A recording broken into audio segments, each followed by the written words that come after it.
Hello students, welcome to Btech360. The college I'm going to talk about today is a very good hidden gem because it actually has a median salary of close to 20 lakh rupees. But very few people from outside a particular state actually start applying for that.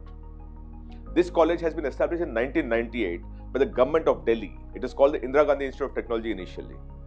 Till 2013, it was a part of the Guru Gobind Singh Indraprastha University also, which means that it was an affiliated college to one of the large universities. And in 2013, it became a university in itself through a state act. But the important thing for all of you is that if you're a girl and if you're a woman and if you want to be in technology, this is the place to be. Because the best companies come here for placement. And the kind of placement salaries that are offered in this particular college are second to none. In fact, they beat many of the IITs, NITs, IIITs hands down. Let me take you through data of what exactly this is all about. And before I move further, one request that I always have for all of you.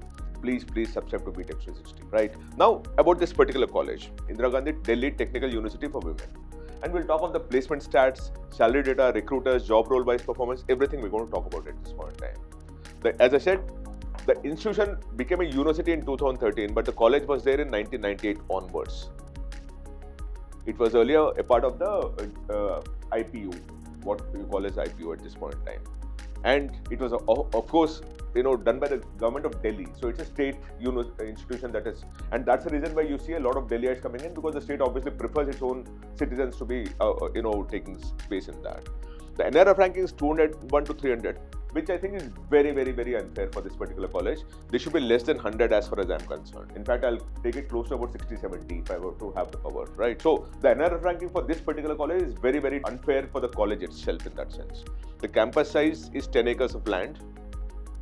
The total students is 3,322. Remember, it's a college for women. Remember this is for women. So we're talking of only women getting into the college. Just be very clear about that. That's the reason why you actually have this 100% women. And about 15% students come from outside the state. That is what your opening is. This 15% students coming from outside the state is your real opening. So you must look at it from that perspective, that how do you, if you're a girl or a woman wanting to study in a good technical institution, how can you come into this particular college? So this is specific for the girls only. Right, and about 85% come from within the state. 15 students come from outside the country. The faculty size is 175 for about 3,300. So we are actually dealing with 1:18, 1:19 kind of a student-faculty ratio. Now the important thing, what I'm showing you is data of the previous year based on NIRF. This is the NIRF, which is National Institutional Ranking Framework, Ministry of Education, Government of India. So this data is submitted by the institution to Government of India for a ranking purposes. So to that extent, it's submitted on affidavit. It's more authentic than what you have. Here, when you see it in 23-24, there were 654 students who graduated, 571 were placed, 48 moved for higher education. So when we deal with that, 571 plus 48, we're dealing with about 619, 620. So close to about 95% students seem to have been placed. The more important thing is, look at the median salaries, 18,47,000 rupees, 18.48 lakh. In fact, previously it was 23.36 lakh. So this kind of a median salary, we talk of now the median salary being about 18.5 lakh rupees, is rarely achieved unless you're in the top IITs or top NITs. And that, this particular institution always achieves. In fact, if you go back to the last 3 years, it is 19.7 lakh, 23.36 lakh and 18.5 lakh. And across the board, when you look at the numbers also in terms of placements, and this exactly tells you how much is the placement. We're dealing with 95% placement in the previous year. Before that, it was 97% placement, and before that, it was 100% placement. The median salary also was 19.72 lakh in the previous year, in 21-22. Then it moved to 23.36 lakh, and then it moved to 18.47 lakh.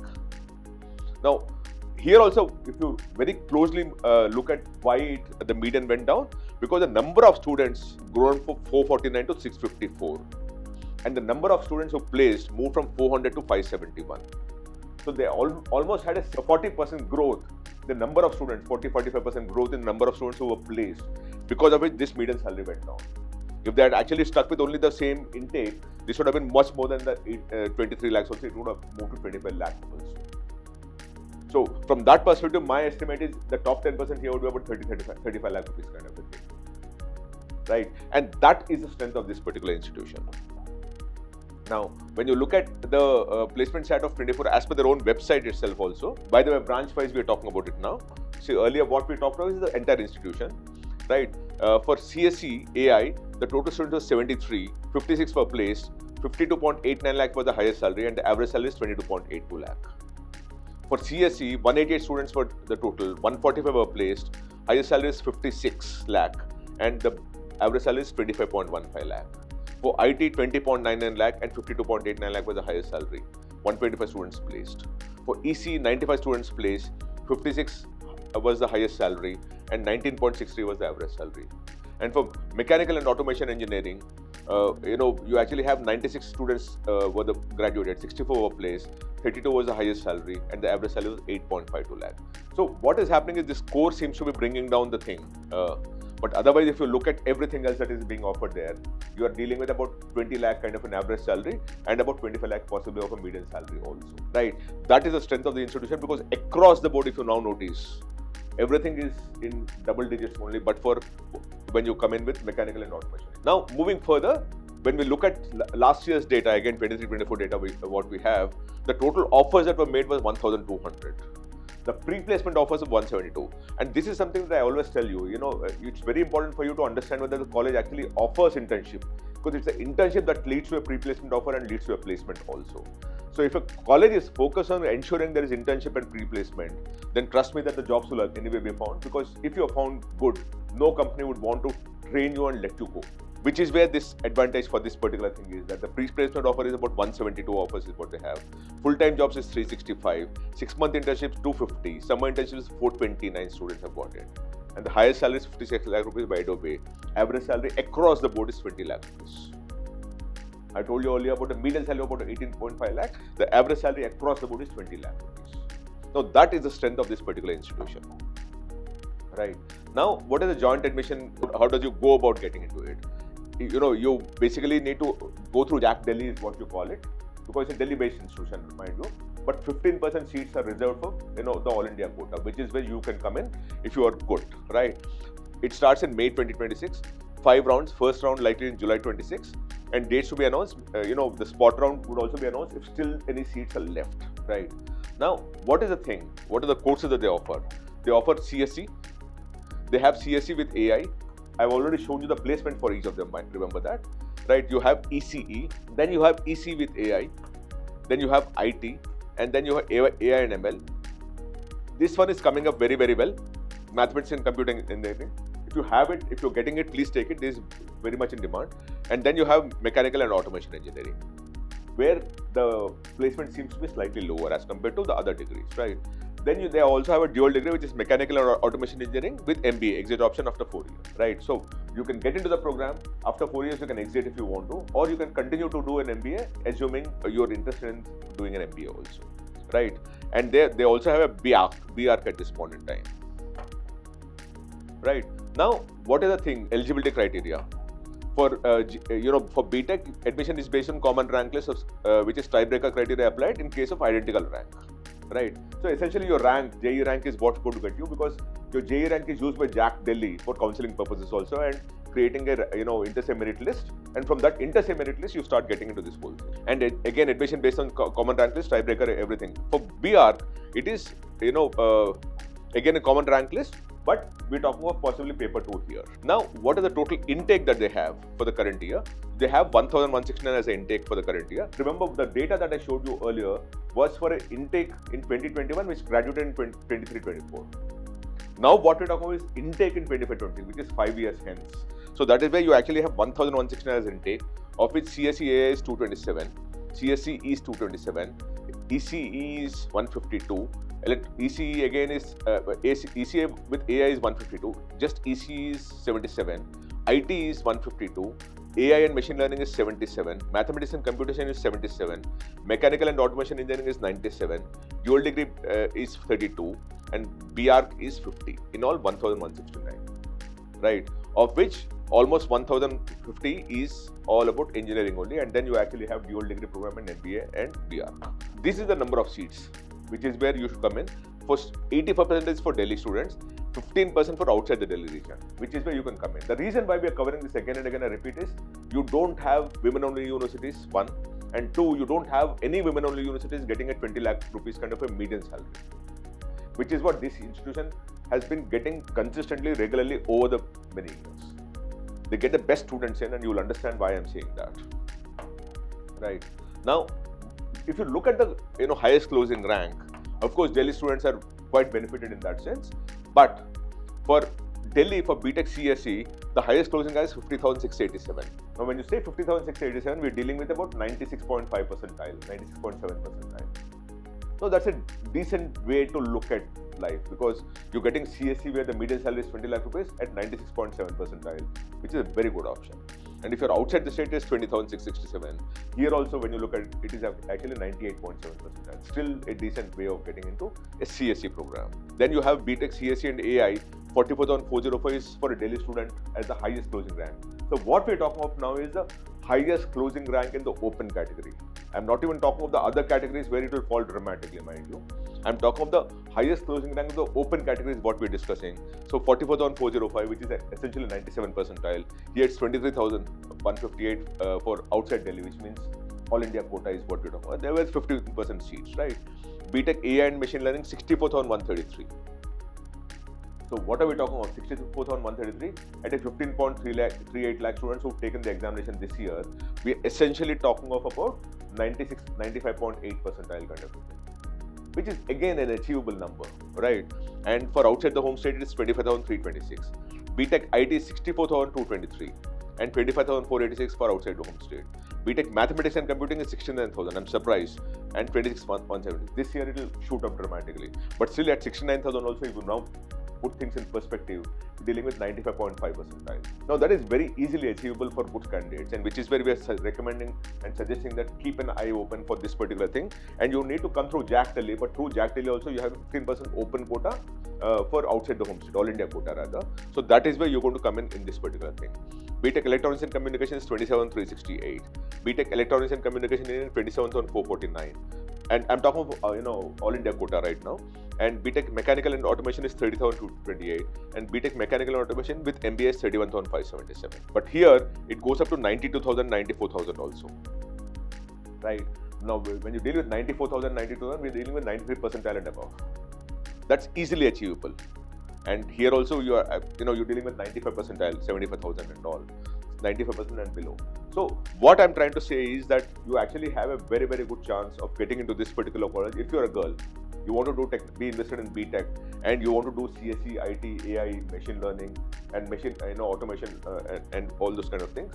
This is a great opportunity for you. The percentile falls dramatically, the scores fall dramatically. You still have a good chance of getting in, and people who are from all over the country also can get in through the All India quota, which is the cutoff that we talked of here. Right, and the fee is also very, very moderate here. In fact, all the fee put together is less than 8 lakh rupees all put together. Now just imagine you're getting an 18, 19, 20 lakh rupees kind of a median salary and average salary, and the fee is all put together 8 lakh rupees, right? And then the simple thing is you're going to repay back all your fee in the first 6 months itself. That's the kind of quality of institution in terms of the ROI also that you're discussing, right? And they also have a lot of fee waivers. The top 5,000 rankers of BTech JEE degree, they'll get a 100% fee waiver, right? For NATA score 135 plus, which is BARC, you get 100% fee waiver, and total EW student in each branch will get 100% fee waiver. So all the 10% EW students will get a 10%, 100% fee waiver. So not just that the fee is 8 lakh rupees, but they have very, very good scholarships based on which you can also get into this college. So, and then they also have a lot of awards and scholarships, which I'm just reading it out for. There is a Upma Memorial Award, which is a BTech MA 4th year student, overall topper. And then you have a few other scholarships. I don't know the monetary terms of this, but there are quite a few awards that are being declared by the institution, right? And then they have merit cum means also, which are scholarships. Beneficiary under NFS scheme and possess valid card, 60% of qualifying aggregate if you have it, you have 100% financial assistance. And category 2, not covered under category 1, family income up to 2.5 lakh rupees per annum, right? And qualifying aggregate is 60%, which is obviously you have, and you get 50% financial assistance of the fee that you have. And then family income about 2.5 lakh, but not exceeding 6 lakh per annum. So 2.5 to 6 lakh rupees, you get 25% fee waiver, right? And then if you look at the recruiters also, very, very good recruiters come in here. And as I said, what happens is a lot of great companies, big companies always want to have gender diversity also on their offices. So from that perspective, they always are on the lookout for good institutions which are women only, so that they can recruit the best women only candidates.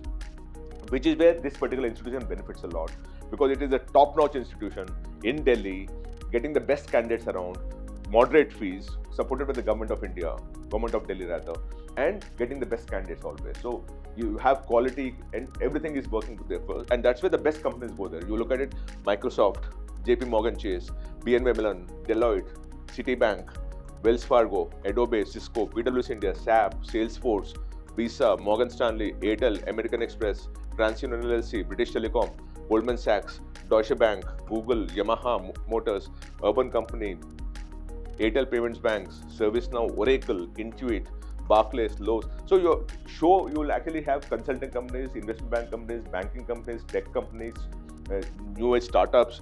You have everything: Amazon, Flipkart, LinkedIn, Tesco, Castle, Motor, Keysight, Disney Plus Hotstar, Palo Alto Network. So you have every kind of company coming here for placement, because obviously one, they want diversity, but more importantly, what they're getting is the best candidates out there from this particular institution. We also looked at LinkedIn to understand how many people actually graduated from this particular institution and how are they performing in their life. So when we looked at that, we found about 6,688 candidates who studied at Indira Gandhi Delhi Technical University for Women. And of that, 57 are right now working in Deloitte, 13 are working in TCS, 62 are working in Amazon, and 12 are working in EY. In fact, at some point in time, 230 students worked at Amazon, and 90 students worked at TCS, and 122 worked at Deloitte also.